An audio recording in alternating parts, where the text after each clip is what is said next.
படி. கண்மணி அன்போடு காதலன் நான் எழுதும் கடிதமே.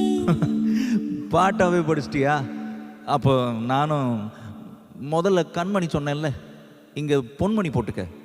பொன்மணி, உன் வீட்டில் சௌக்கியமா? நான் இங்கே சௌக்கியம். பொன்மணி, உன் வீட்டில் சௌக்கியமா? நான் இங்கு சௌக்கியமே. உன்னை நினச்சி பார்க்கும்போது கவிதை மனசில் அருவி மாதிரி கொட்டுது.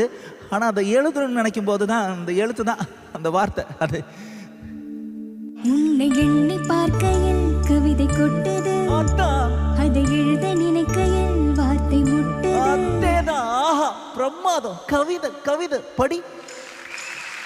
கண்மணி அன்போடு